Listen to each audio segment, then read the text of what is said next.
En octubre de 2019, el Ecuador enfrentó las protestas más violentas de los últimos 40 años, desde el retorno al sistema democrático. El vandalismo disfrazado de protesta y grupos políticos claramente identificados provocaron destrucción en bienes públicos y privados, bloqueo de vías, saqueos y más daños en su afán de dar un golpe de Estado.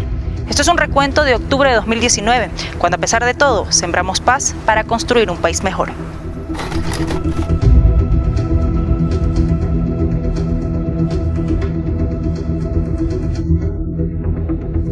El 1 de octubre de 2019, el Gobierno Nacional anunció la eliminación del subsidio a los combustibles, una medida cuyo objetivo principal era combatir el delito del contrabando de derivados del petróleo y que fue manipulado para agitar un estallido social. Frente a la crisis económica que se había agravado en el país, el presidente de la República anunció la decisión de eliminar el subsidio a los combustibles y de esta forma ahorrar $1.400 millones al fisco, que serviría para atender la emergencia sanitaria y proteger al sector social. Tras el anuncio, el Frente Unitario de Trabajadores, la Confederación de Nacionalidades Indígenas y la Federación de Cooperativas de Transporte Público de Pasajeros anunciaron movilizaciones. Los transportistas bloquearon calles y carreteras en varias zonas del país. Es una decisión en firme, pues la transportación lamentablemente no sale a operar. Con el fin de precautelar la seguridad ciudadana y evitar más caos, el Ejecutivo decretó estado de excepción. El 5 de octubre, los transportistas decidieron abandonar la paralización, pero las protestas continuaron, encabezadas por la CONAIE y grupos opositores al gobierno que se infiltraron en las manifestaciones. Tras la escalada de violencia que sufría Ecuador, el presidente Lenín Moreno decidió trasladar la sede del gobierno a Guayaquil.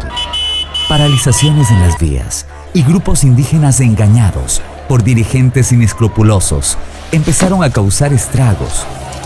Escasez de alimentos, gas y otros insumos de primera necesidad en las principales ciudades del país. Lo que inició como una manifestación social legítima se iba configurando en un intento de golpe de Estado.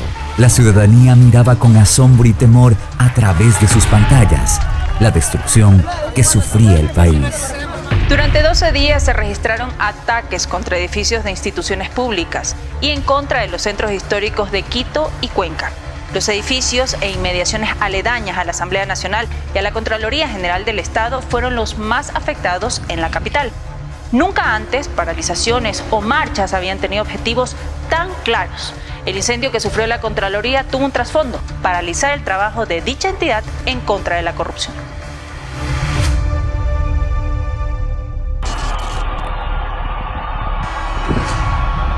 Además de la Asamblea Nacional y la Contraloría General del Estado, los vándalos se tomaron 8 gobernaciones del país: Napo, Tungurahua, Bolívar, Pastaza, Chimborazo, Morona Santiago, Imbabura y Cañar.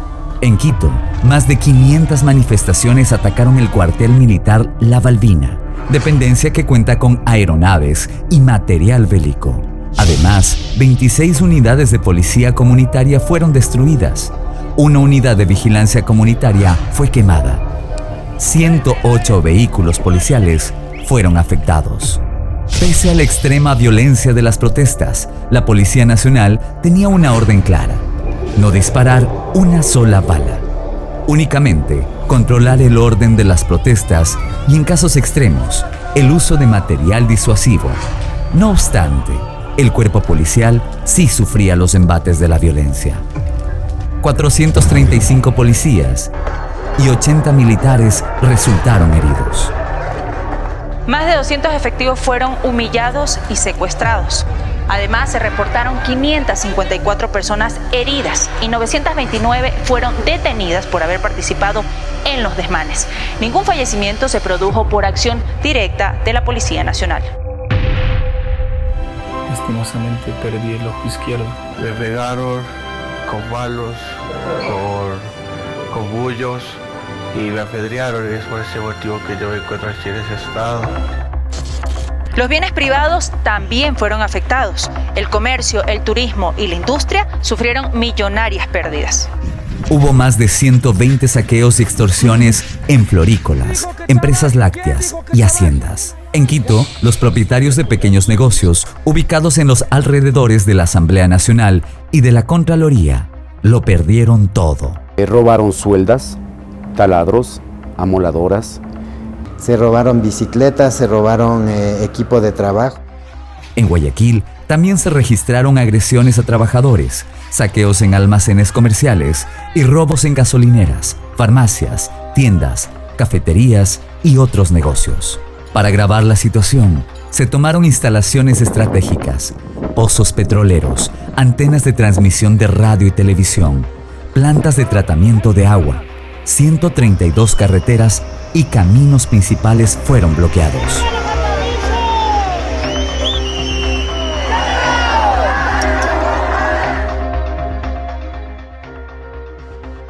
Paralelamente, en redes sociales, el gobierno enfrentaba una guerra en contra de la desinformación. Circularon más de 20.000 noticias falsas, buscando generar ira y miedo entre la ciudadanía. La prensa también fue afectada.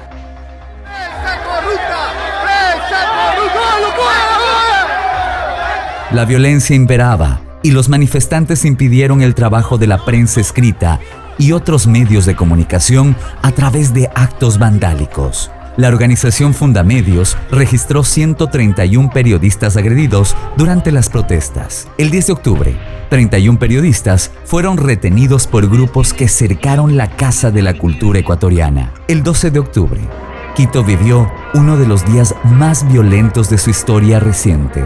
97 puntos de conflicto simultáneos. La Contraloría General del Estado ardía en llamas. Medios de comunicación eran atacados. La ciudadanía se encontraba atemorizada y confinada en sus hogares. No se puede trabajar, no se puede trasladarse uno caminando.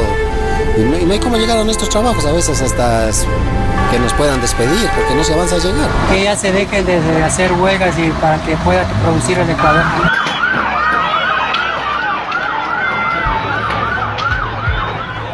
Según el Banco Central, las pérdidas por las protestas en octubre de 2019 ascendieron a $821 millones. El comercio y otros sectores productivos tuvieron que detenerse.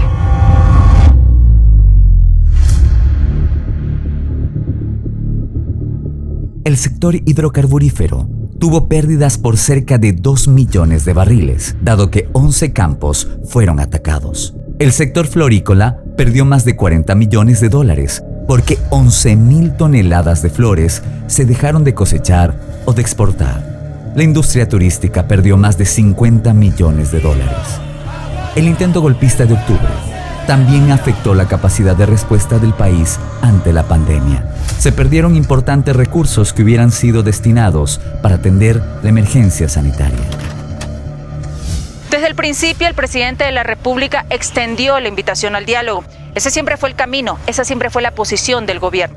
Como resultado del diálogo, se establece un nuevo decreto que deja sin efecto el decreto 883. El 13 de octubre de 2019, el primer mandatario anunció la derogatoria del decreto 883 con respecto a la eliminación del subsidio a los combustibles.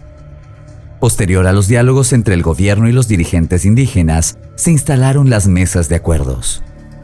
Luego de los sucesos de octubre, diversos organismos internacionales de derechos humanos han reconocido los esfuerzos del gobierno nacional para alcanzar la paz. A todos quienes han participado en este proceso de paz, pues el agradecimiento del presidente de la República. La función judicial avanza en el trámite de los procesos penales iniciados contra quienes cometieron daños en contra de los bienes públicos y privados.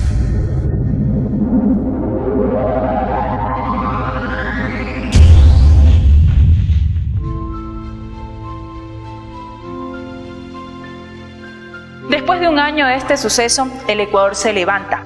Hoy nos enfocamos en superar el impacto económico del COVID-19, juntos, como un solo puño, como una sola fuerza, con la mirada fija en no perder un minuto en nada que no sea trabajo y esfuerzo. En octubre del 2019 hubo que ceder para ganar. El diálogo es la mejor respuesta. Lo fue desde el primer día de este gobierno. Gracias al diálogo sembramos paz y construimos un país mejor.